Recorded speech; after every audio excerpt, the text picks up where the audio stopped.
This program is brought to you by Oil India Limited, a people's company.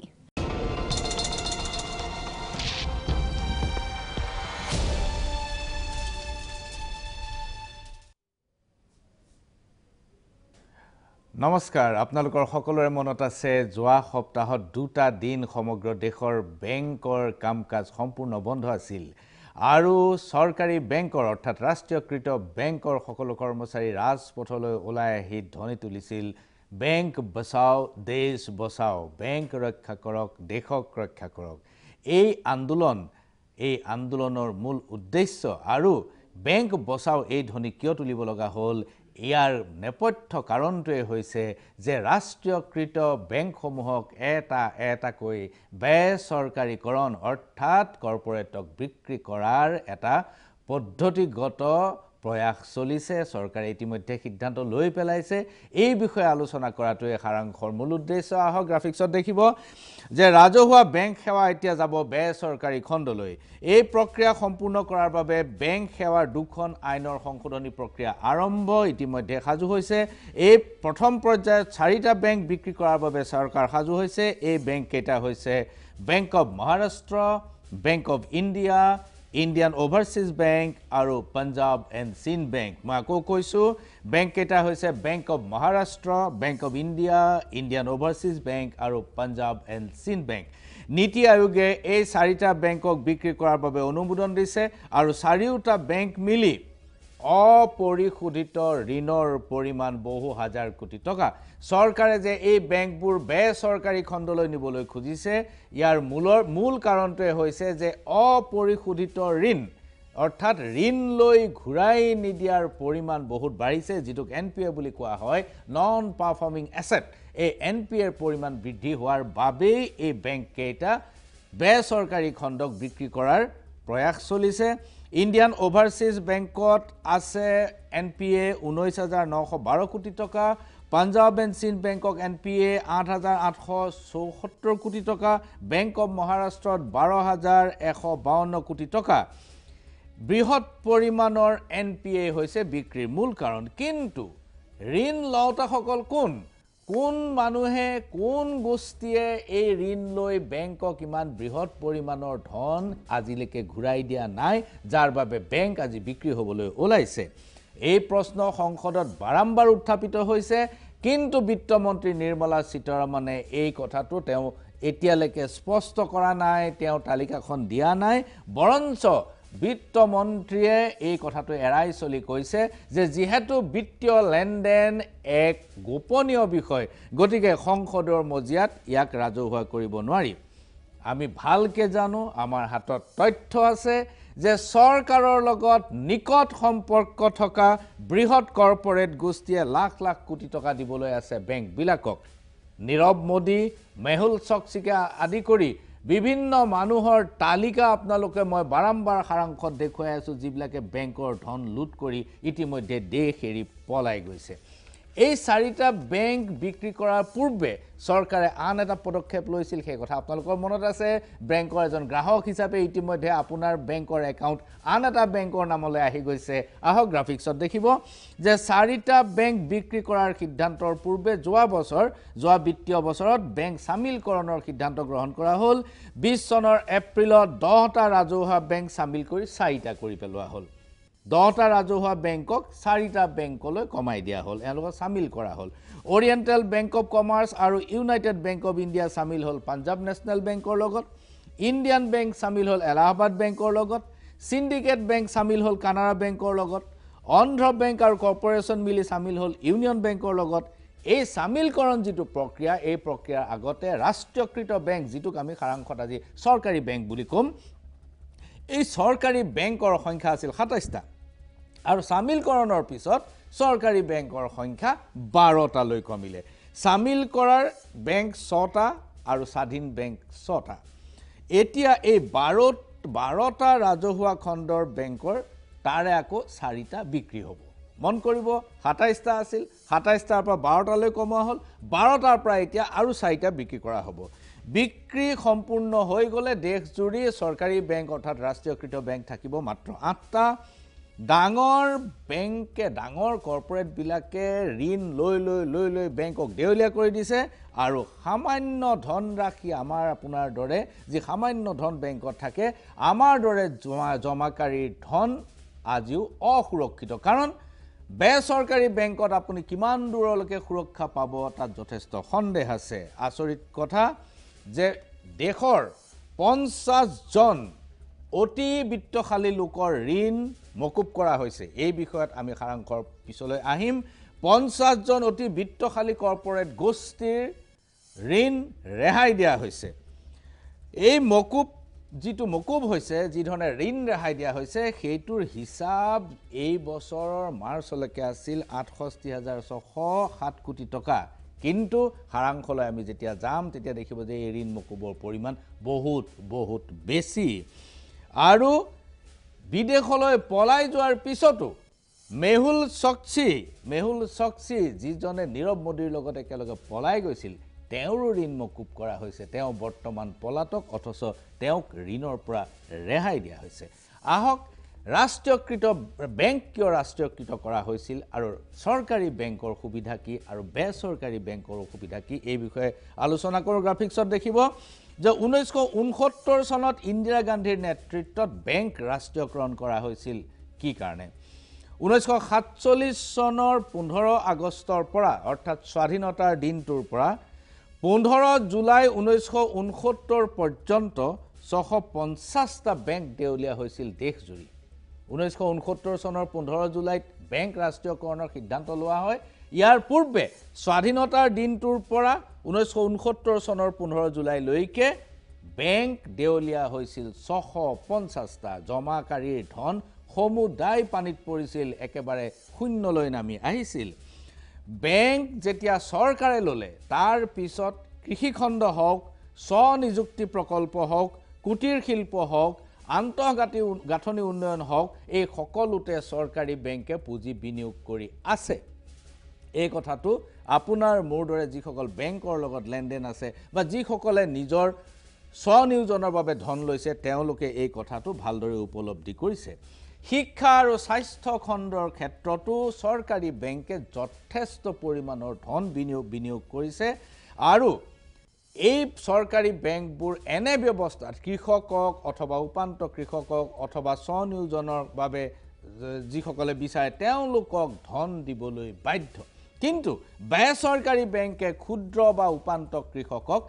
ধন দিবলৈ বাধ্য নহয় আনহাতে বেচৰকাৰী বেংকবিলাকে আপোনাৰ মোৰ দৰে ক্ষুদ্ৰ জমাকাৰীসকলৰ পৰা টকা ল'ব আৰু কৰ্পোৰেটক তেওঁলোকে বৃহৎ পৰিমাণৰ ধন ঋণ দিব সেইটোৱে তেওঁলোকৰ বেপাৰী কাৰবাৰ আৰু সেইটো ব্যৱসায় এতিয়া সেই কাৰণে কি হৈছে যে ক্ৰেডিট ডিপজিট ৰেচিঅ অৰ্থাৎ বেংকটোত যিমান টকা জমা আছে তাতকৈ ঋণৰ পৰিমাণ অসমত বহুত কম এতিয়া 100 টকা যদি জমা আছে তাৰ 80 টকা বেংকত জমা আছে 20 টকা ঋণ দিছে কিন্তু বাকি 80 টকাৰ ঋণ বৃহৎ কৰ্পোৰেট গোষ্ঠীলৈ গুচি গৈছে আমাৰ ইয়াত অসমৰ দৰে বা এনেকুৱা সৰু ৰাজ্যৰ বাবে এই CDR ৰেচিঅটো সদায় এটা অসমানুপাতিক অংক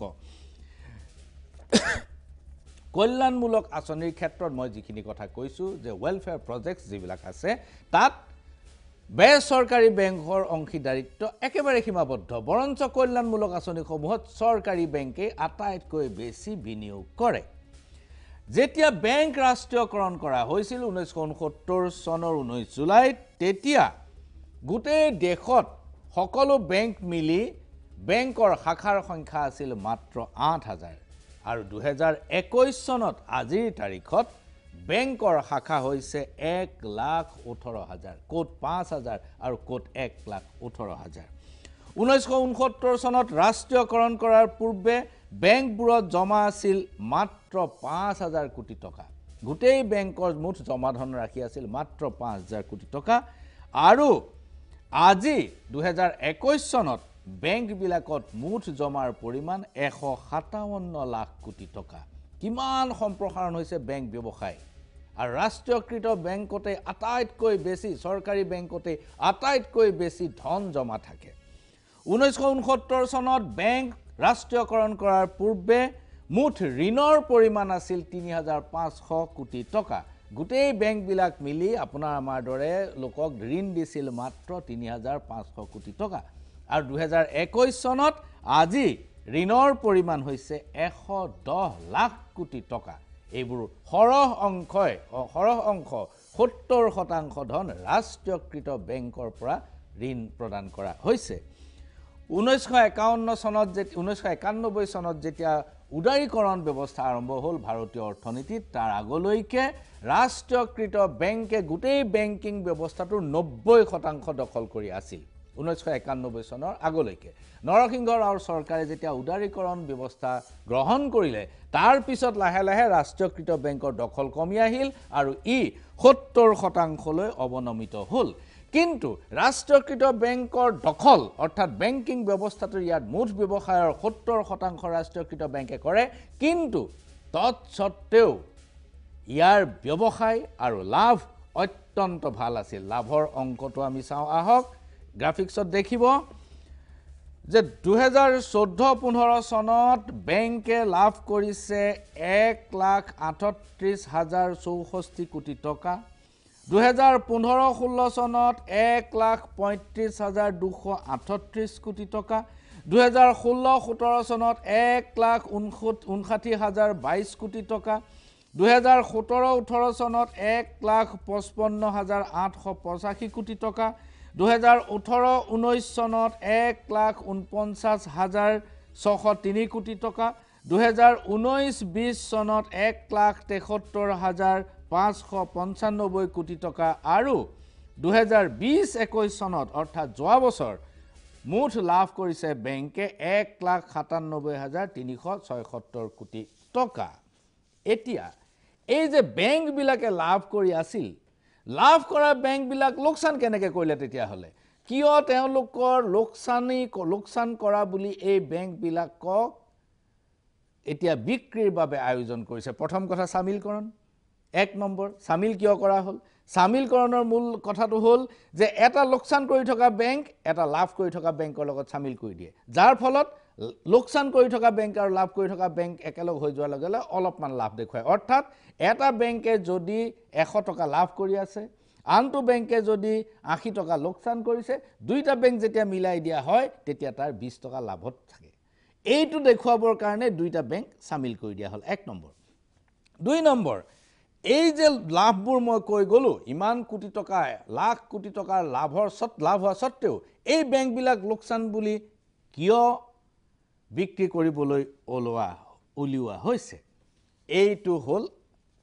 দুই নম্বৰ কথা আহক চাই লওঁ ঘটনাটো কি হ'ল গ্ৰাফিক্সত চাব এই লাভজনক বেংকবিলাকক এক প্ৰকাৰ এটা বিশেষ কায়দাৰে লোকচানলৈ লৈ যোৱা হ'ল 2015 চনত মোদী চৰকাৰ ক্ষমতালৈ অহাৰ পিছত ইন্দ্ৰধনুষ নামৰ এখন দলিল প্ৰস্তুত কৰা হ'ল এই দলিলৰ জৰিয়তে লাভৰ অংকৰ পৰা অনাদায়ী ঋণ অৰ্থাৎ এনপিএ এইখিনি বিয়োগ কৰি দিয়া হ'ল অৰ্থাৎ মই যদি 100 টকা লাভ কৰিছো 2020-21ত আৰু মোৰ এনপিএ আছে 120 কোটি টকা 120 টকা তেনেহলে এই 100 টকাৰ পৰা 120 মাইনাস কৰা হ'ল বিয়োগ কৰি দিয়া হ'ল যাৰ ফলত মোৰ 20 টকা লোকচান দেখুৱালে 20 টকা লোকচান যেতিয়া হ'ল তেতিয়া মোৰ দেখাত লোকচানে হৈ গ'ল কিন্তু প্ৰকৃতাৰ্থত মই 100 টকা লাভ কৰিছিলো আৰু মোৰ পূৰ্বতে ঋণ অনাদায় হৈ আছিল 120 টকা যেটো মোৰ দোষ নহয় এই কামটো সৰকাৰীভাৱে কৰোৱা হৈছে এই কথাটো মই গৈ আছো কথা আমি আলোচনা কৰিম এই যে অনাদায়ী ঋণটো বিয়োগ কৰি দিয়া হ'ল বেংকৰ মূল লাভৰ পৰা তেতিয়া সেই ঋণগ্ৰস্তজন সম্পূৰ্ণৰূপে মুক্ত হৈ গ'ল মই এজন ঋণগ্ৰস্ত মই বেংকক 120 টকা দিবলৈ আছে বেংকে 100 টকা প্ৰফিট কৰি আছিল কিন্তু মই যেতিয়া 120 টকা মোৰ মাইনাস কৰি দিয়া হ'ল বিয়োগ কৰি দিয়া হ'ল তেতিয়া মই ঋণৰ পৰা মুক্ত হৈ গলো গতিকে বেংক কিন্তু লোকচানত গুচি গ'ল 20 টকা এইটোৱে হৈছে কায়দাটো ইন্দ্ৰধনুষ এই দলিলখনে এই গোটেই বেংকিং ব্যৱস্থাটোক ঠেলি হেঁচুকি লোকচানৰ ফালে লৈ গুচি গ'ল এই যে অনাদায়ী ঋণটো লাভৰ পৰা বিয়োগ কৰা হ'ল যাৰ ফলত হিচাপৰ বহীত লোকচান দেখুৱালে আৰু ইয়াৰ পিছতে বেংকটো সামিল কৰাৰ বাবে তেওঁলোকে সুযোগ গ্ৰহণ কৰিলে সামিল কৰাৰ বাবে বেংকটো সাজু কৰিব লাগিব তাক লোকচানত দেখুৱাই ল'ব লাগিব এতিয়া আহক কোনবিলাক কৰ্পৰেট গোষ্ঠী আৰু কোনে বেংকৰ পৰা টকা লৈ বেংক দেউলিয়া কৰিছে আৰু 2 নম্বৰ বেংক বিলাকৰ ঋণ ৰেহাই দি মকুব কৰি সম্পূৰ্ণ মুক্ত কৰি বেংক বিলাকক কেনেকৈ দেউলিয়াপনালৈ ঠেলি দিয়া হৈছে ইয়াৰ এখন তালিকা মাত্ৰ 12টা একাউণ্টৰ 13টা একাউণ্টৰ হিচাপ দিম মই 50টাৰো বেছি একাউণ্ট আছে লাখ কোটি টকাৰ কিন্তু মই মাত্ৰ 13টা একাউণ্টৰ হিচাপ দিম আপোনালোকে গ্ৰাফিক্সত দেখিব ধন লোৱা কোম্পানীৰ নাম এছআৰৰ নাম সকলোৱে জানিছে মুঠ ধন লৈছে 54000 কোটি টকা আৰু ইয়াত এটা ব্যৱস্থা আছে ওৱান টাইম সেটেলমেন্টটো হৈছে এবাৰতে টকাখিনি দি একাংশ ধন অনাদায় কৰিলেও তেওঁক ৰেহাই দিয়া হ'ব এতিয়া এছআৰে 54000 কোটি টকা ললে আৰু তেওঁলোকৰ লগত ওৱান টাইম সেটেলমেন্ট হল বুজাবুজি হল তাত তেওঁ 42000 কোটি টকা দিলে হৈ গল 54000 কোটি লৈছিলে তাৰ পৰা 42000 কোটি টকা তেওঁ ঘূৰাই দিলে অৰ্থাৎ 23% ধন তেওঁ কম কৰি দিলে মালিক লক্ষ্মী মিত্তাল তেওঁ লাভালাভ হল ধন লোৱা কোম্পানী ভূষণ ষ্টিলছ মুঠ ধন 57000 কোটি টকা আৰু বুজাবুজি হৈছে 35000 কোটি টকা চাওক 57000 কোটি টকা লৈ ঘূৰাই দিছে মাত্ৰ 35000 কোটি টকা 38% কম টকা তেওঁক ৰেহাই দিয়া হৈছে 38% ৰেহাই দিয়া হৈছে আপুনি মই হাউচিং লোন 8-9%ৰ কাৰণে লওঁ বাৰম্বাৰ ফোন আহি থাকিব আপুনি মাহেকীয়া কিস্তি জমা দিয়া নাই কিন্তু ভূষণ ষ্টিল ৰতন টাটা এওঁলোকে 38% ৰেহাই পাইছে ধন লোৱা কোম্পানীৰ নাম জ্যোতি ষ্ট্ৰাকচাৰ মুঠ ধন লৈছিল 8000 কোটি টকা বুজাবুজিৰ পৰিমাণ 3600 কোটি টকা মাত্ৰ তেওঁলোকক সেটেলমেন্ট কৰা হৈছে তেওঁলোকে 55% টকা কমকৈ দিয়াটোত 55% ৰেহাই দিয়া হৈছে তেওঁৰ নামটো হৈছে শাৰদ সাংঘি ইয়াৰ পৰা 55% আধাতকৈ অলপমান মুঠ ধন লোৱা কোম্পানীৰ নাম DHFL আপোনালোকে জানে এটো দেউলিয়াপনা হল ইয়াৰ মুঠ ধনৰ পৰিমাণ এওঁলোকে লৈছিল 91000 কোটি টকা বুজাবুজি কৰিছে মাত্ৰ 37000 কোটি টকাত এওঁলোকক ৰেহাই দিয়া হৈছে 60% টকা ইয়াৰ পৰা লাভ হৈছে পিৰামল অজয় পিৰামল তেওঁ ইয়াত মিডিয়েটৰ আছিল তেওঁৰ লাভ হৈছে ধন লোৱা কোম্পানীৰ নাম ভূষণ পাৱাৰ আৰু মুঠ ধন হৈছে 48000 কোটি টকা লৈছিল বুজাবুজিৰ পৰিমাণ মাত্ৰ 19000 কোটি 48000 কোটি টকা লোন লৈ তেওঁ ঘূৰাই দিব লাগে মাত্ৰ 19000 কোটি 60% কমত সেটেলমেন্ট কৰা হৈছে বন্দবস্তি কৰা হৈছে লাভ হৈছে নবীন মিত্তাল ইয়াৰ পিছত ধন লোৱা কোম্পানী হৈছে ইলেক্ট্ৰ ষ্টিল সেলছ এওঁলোকে মুঠ ধন লৈছিলে 14000 কোটি টকা বুজাবুজিৰ পৰিমাণ 5000 কোটি টকা 14000ৰ পৰা 5000 কোটি লৈ নামিল 62% ৰেহাই দিয়া হৈছে এওঁলোকক 62% ধন এওঁলোকক ৰেহাই দিয়া হৈছে লাভ হৈছে অনিল আগৰৱাল নামৰ ব্যৱসায়ীজনৰ ধন লোৱা কোম্পানীৰ নাম মনেট ইস্পাত ধন লৈছিল 11500 কোটি টকা মন কৰিব 11500 কোটি টকা লৈছে আৰু তেওঁলোকে মাত্ৰ ঘূৰাই দিব লাগিব 2800 কোটি এওঁলোকক 75% ঋণ ৰেহাই দিয়া হল নবীন মিত্তাল ইয়াৰ বাবে লাভৱান হল ধন লোৱা কোম্পানীৰ নাম এমটেক মুঠ ধন লৈছিল 13500 কোটি টকা বুজাবুজি হৈছে 2700 কোটি টকা 13500 কোটি টকা লৈছে আৰু ঘূৰাই দিব লাগিব মাত্ৰ 2700 কোটি টকা 80% এওঁলোকক ৰেহাই দিয়া হৈছে DVIL নামৰ কোম্পানীটো ইয়াৰ বাবে লাভৱান হৈছে ধন লোৱা কোম্পানীৰ নাম আলোক ইণ্ডাষ্ট্ৰী মুঠ ধন লৈছিল 30000 কোটি টকা বুজাবুজিৰ পৰিমাণ হৈ গল 5000 কোটি টকা 30000 কোটি টকা লোন লৈছে ঋণ লৈছে 5000 কোটি টকা ঘূৰাই দিব 83% এওঁলোকক ৰেহাই দিয়া হল ইয়াৰ বাবে লাভ হল আপোনাৰ মোৰ অতি চিনাকি মানুহ মুকেশ আম্বানী ধন লোৱা কোম্পানীৰ নাম লেনকো ইনফ্ৰা মুঠ ধন লৈছিল 47000 কোটি টকা বুজাবুজিৰ পৰিমাণ 5300 কোটি টকা 47 লোন লৈছো 5300 কোটি টকা লোন ঘূৰাই দিলেই হ'ব এওঁলোকক 88% ৰেহাই দিয়া হল TS কল্যাণৰামন আয়াৰ নামৰ ব্যৱসায়ীজন লাভৱান হল ধন লোৱা কোম্পানীৰ নাম ভিডিঅকন 46000 কোটি টকা ঋণ লৈছিল 2900 কোটি টকাত বন্দবস্তি হৈছে 94% ঋণ ৰেহাই দিয়া হৈছে ভিডিঅ'কনক আৰু এই কোম্পানীটোত ধূত বুলি যিজন মেনেজিং ডাইৰেক্টৰ আছিল যি মালিক আছিল তেওঁৰ লগতে অনিল আগৰৱাল পুনৰ লাভৱান হৈছে ধন লোৱা কোম্পানীৰ নাম ABC Shipyard এই শিপয়াৰ্ড কোম্পানী ABC Shipyard 22,000 কোটি টকা লোন লৈছিল বুজাবুজিৰ পৰিমাণ হৈছে মাত্ৰ 1200 কোটি টকা 22,000 কোটি টকা ঋণ লৈছে আৰু 1200 কোটি টকা বন্দোবস্তি হৈছে 95% ঋণ এওঁলোকক ৰেহাই দিয়া হৈছে এওঁলোকক দেউলীয়া ঘোষণা কৰা হ'ল ধন লোৱা কোম্পানীৰ নাম শেষটো কোম্পানী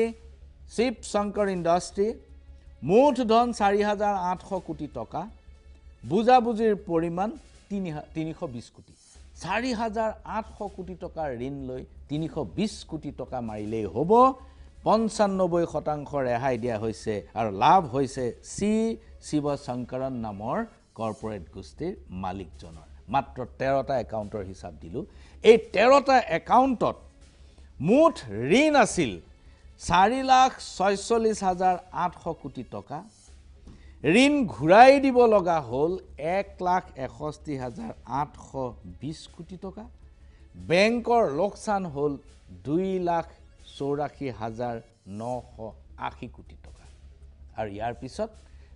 এই কৰ্পোৰেট গোষ্ঠীক ঋণ ৰেহাই দি বেংকক লোকচানলৈ ঠেলি দিছে আৰু তাৰ পাছত বেংকক এতিয়া আকৌ কৰ্পোৰেট গোষ্ঠীকে বিক্ৰী কৰিবলৈ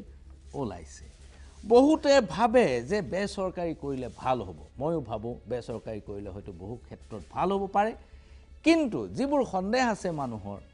বহুতে ভাবে যে বেচৰকাৰী কৰিলে মানুহৰ কৰ্মক্ষমতা বাঢ়িব কাৰ্যদক্ষতা বাঢ়িব আহক গ্ৰাফিক্সত চাওঁ বেংক বেচৰকাৰীকৰণক লৈ বহু লোক কিন্তু উৎসাহী এই উৎসাহীসকলৰ এটাই অভিযোগ যে চৰকাৰী বেংকৰ সেৱা ভাল নহয় সাৰ্ভিস ভাল নহয় চৰকাৰী বেংকত লাইন পাতি থাকিব লাগে ভালদৰে কথা বতৰা নাপাতে চৰকাৰী বেংকৰ কৰ্মচাৰীয়ে ভালকৈ কাম নকৰে এটো অভিযোগ ষ্টেট বেংকত গ'লে আমাৰ গা বেয়া লাগি আহে যে ভালকৈ কাম নকৰে ৰেসপন্স ভাল নহয় সহাৰি ভাল নহয় কিন্তু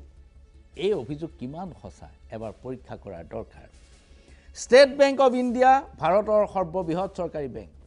আৰু HDFC বেংক ভাৰতৰ সৰ্ববৃহৎ বেচৰকাৰী বেংক দুইটা বেংকৰ লগত যদি আমি তুলনা কৰোঁ তেনেহলে সঁচা কথাটো ওলাই পৰিব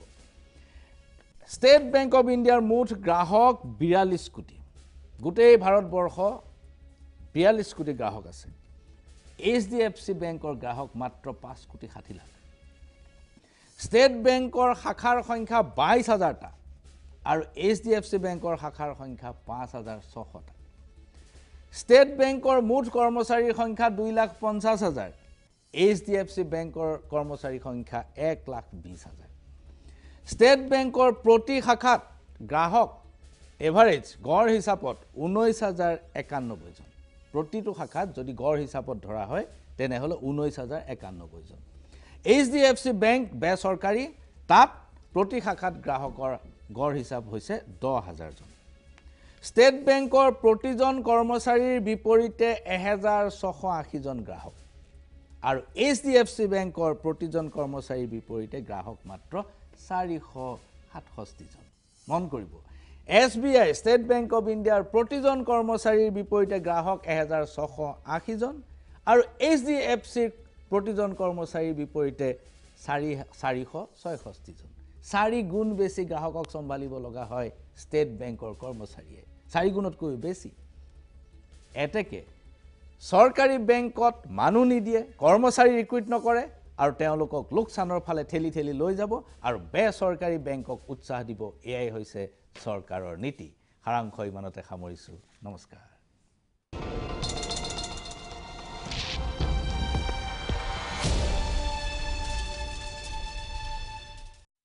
This program was brought to you by Oil India Limited, a people's company.